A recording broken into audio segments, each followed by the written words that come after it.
Hey there, YouTubers. Luis from On-Site Towing and Recovery in Middletown, New York. So, somebody left a comment a few weeks ago on one of my videos saying that they've been in business for 2 years and they're looking to get away from motor clubs, and that they needed some piece of advice. And I said, you know what, that is a good video to do. It's a lot of us fall prey to motor clubs, and they give us these hopes and dreams of making millions off of volume, and they give you a song and a dance, and it's very easy to become trapped with that. And the other thing that I noticed too with motor club work is that a lot of tow owners get comfortable with it. They don't have to do any advertising, no marketing. A motor club just calls you up and gives you the work. And there's no working for it. So they become comfortable on it. They become comfortable with it. They never progress. They pretty much plateau and they stay in one spot. And they wonder why, when their truck breaks down or they have some kind of issue, they go to their bank account, there's no money in it, and it's all because you wasted it all focusing on motor club work. Don't get me wrong, there's nothing wrong with motor club work. I still do motor club work, but I'm very selective on what I do. I use it for fill-in work. This year we've been doing a lot of motor club work for credit cards, and that's the way that I'm going with my business. I'm tired of accepting POs. I'm tired of waiting for my money to come through. I'm tired of calling billing departments and dealing with these billing people because of the adjustments they've made, and it's exhausting. It's not only exhausting, you're also burning a hole in your pocket because of the increase in labor to be able to deal with them. So if you're starting a business, the odds are pretty much that you're going to be working for a motor club. I don't care what anybody says, 99.9% of the businesses that started off doing motor club work.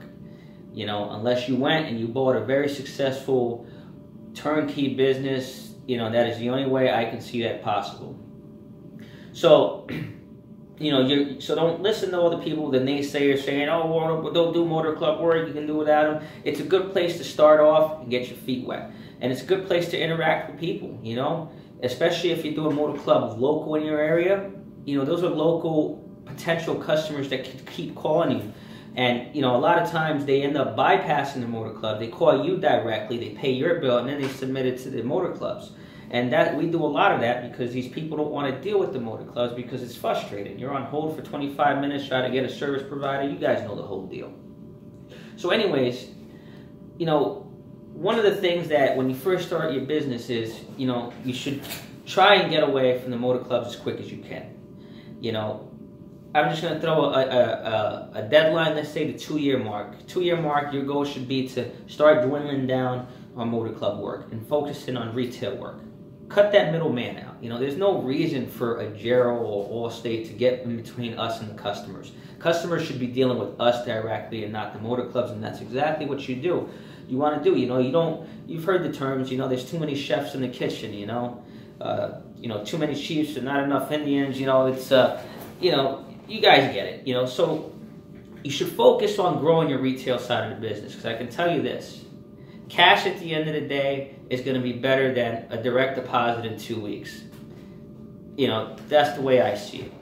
It's, we shell out money up front with, labor, fuel, maintenance, and wait 2 weeks to get paid, it's absurd. So you should be focusing on the retail side of the business.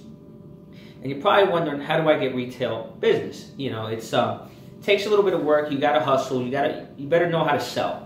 When you're trying to sell yourself, you better have, you better be able to communicate with people and sell your services, sell your product, whatever it is. And go around, talk to people. One of my biggest things and my most important tool in my toolbox is my business card. They're pennies on the dollar. Every time I go out and I interact with somebody, I hand them a business card.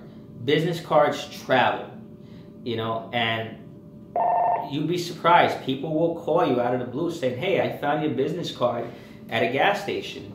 Can you come out and help me? And you know, what does a business card cost? You know, you can go on Vistaprint or whoever you use and get 1,000 cards for like $75. And believe me, 1,000 cards, if you're a small business, it's going to last you quite a bit.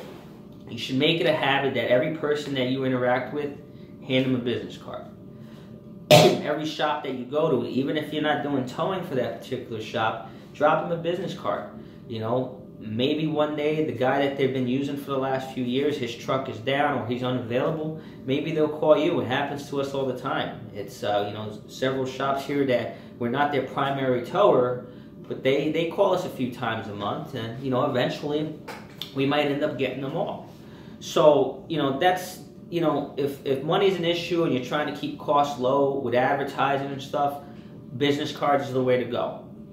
The other thing that you should probably do, which is free, is set up a Google Plus page and get yourself a Google listing, get it verified. You know, link up with some kind of website guy so they can optimize it. And if you can, invest in Google AdWords. I do Google AdWords certain times of the week. I tend to do it on Fridays through the weekend.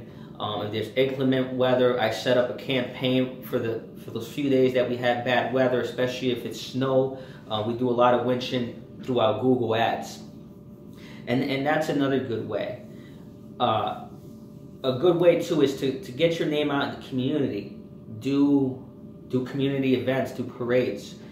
Back in October, we did a trunk or treat here in the town of Crawford, and that turned out well. You know, I gained a few customers for it. You know, it was a blast. My kids came. You know, we handed out candy. We decorated the truck, and I really enjoyed that. So try to do stuff for your community, because you know, people see your trucks, they're gonna remember it. You know, they're not even gonna need a business card. They're just gonna be like, oh, on-site towing. They're gonna Google it. They're gonna call you up for services. So, you know, that's a good way to, you know, to try to build up that retail business. If you're doing motor club work too, make it a habit to hand customers your business cards.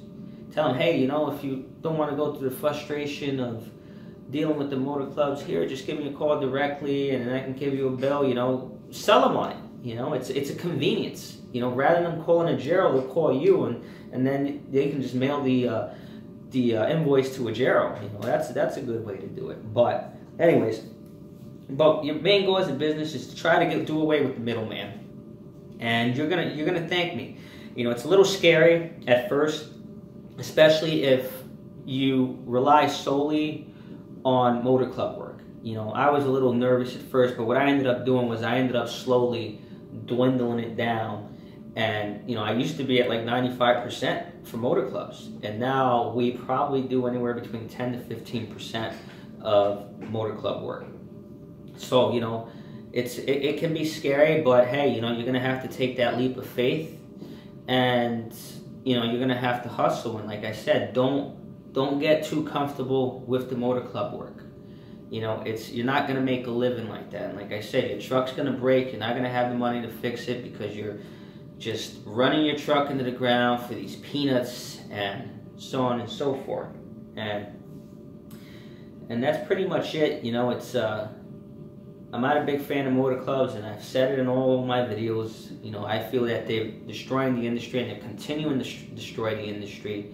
But they also prey on tow companies that don't know any better, the new guys that don't know any better. And sometimes I wonder how many businesses have they put out of business because of their practices, their deception, their lies. And it's just, I'm sure it's in the thousands, you know, hundreds of thousands of businesses probably gone under because of motor clubs. But you know, and like I said, you don't have to take the leap of faith right away. If you want, kind of start, you know, every other motor club that comes in, ask for a credit card.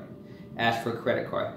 If they're calling you multiple times and you're declining it, when they call you again, say, okay, I can do it for X amount of dollars, and your credit card over the phone. That's an indication that they're desperate and nobody wants to deal with it.